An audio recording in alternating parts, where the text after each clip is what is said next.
Good morning, sir. Everybody sit down. Thank you, sir. के छ भाइ यिनीहरू आज ठिक छ नि पानी परेर अलि एकदम ठिक छ पढ्न मन त लाग्छ छैन होला है आज खासै पढ्न मन त थिएन सर यसो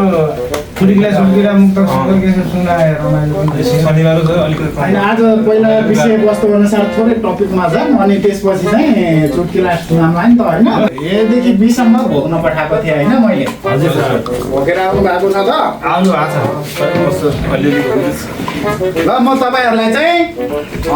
यहाँ लेख्छु लेखेर चाहिँ तपाईँहरूले ए फर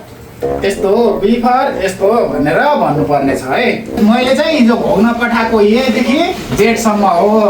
एदेखि जेडसम्म भोग्न पठाएकोमा ल कसले भन्छ पहिला मैले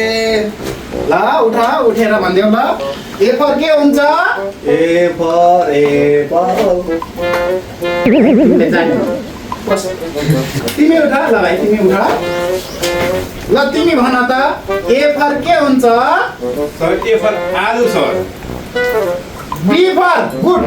ए फर आलु गुड बी फर बडे आलु सर भाइ तिमी जाने तिमी भन त बाबु ल तिमी भन ए फर के हुन्छ जस्तो आउँछ त्यस्तै भन्नुहुन्छ ल है ल ए फर भनिदेऊ ए फर आलु गुड बी फर भनिदेऊ बी फर आलु बी फर आलु गुड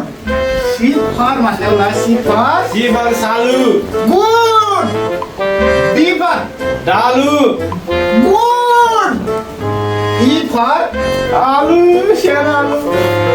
गुड भाइ गुड स्टुडेन्ट मैले कसले पढाएको दीपक सरले पढाएको है तिमी चाहिँ एकदम पर्फेक्ट छ बस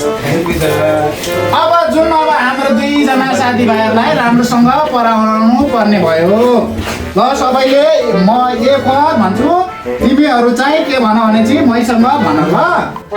ए फर आलु good B for good C for सानो एउटा क्वेशन सर क्वेशन यो ई फर पनि आलु बी फर पनि आलु सी फर पनि आलु सर यो आलु जम्मैमा मिल्ने भएर आलु लगाएको कसो सर सुन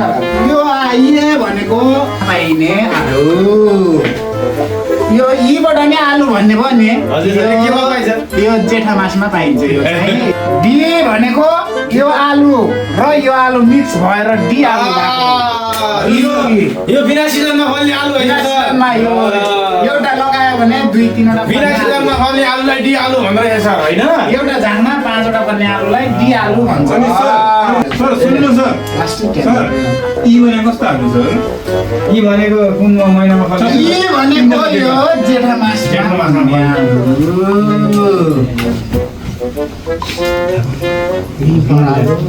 सर धेरै नै पढ्यो होइन सर आज नपढाउँ सर छोडिदिउँ सर सबैले गर्न सकिन्छ सर यसो के सुनाउनु न भोलि हामीले बिर्सिनौँ सर भोकेर होइन पहिला सुन ल विद्यार्थीहरू भाइ भिनाहरू तिमीहरू यसमा केही कन्फ्युज छौ यदेखि जेठसम्म केही कन्फ्युज त छैन गीतको पालो ल अब त्यसो भए हामी केही टपिक पढिसक्यौँ अब चाहिँ थोरै मनोरञ्जन गरेर आजको क्लासलाई हामी अन्त्य गर्नेछौँ ल हेर्नाहरू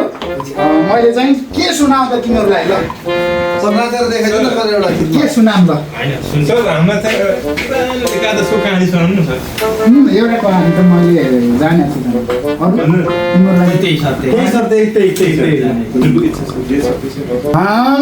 तिमीहरूलाई तिमीहरूलाई मैले सुनाउनु पर्ने आज मेरो कथा आफ्नै कथा हो कथा हो जीवनयापनमा मैले भोगेका कथाहरू धेरै सङ्घर्ष एकादेशमा है एकादेशमा स्टार्ट सुरु गरेर राम्रो भएर डाउन राम्रोसँग मजा यस्तो भएर सर सुनिहाल्नु न हतार भइसक्यो क्लास चाहिँ ए सर एउटै देश होला नि एकादेशमा कुन देशमा सर एकादेशमा भनेपछि जो अमेरिकै हो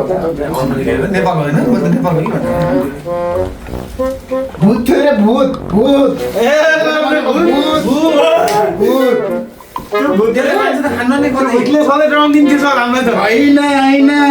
त्यसले मुथ्यो मुथ्यो त्यसको सर्ट चाहिँ एकादेशमा भुत्थ्यो रे रातभरि मुथ्यो रे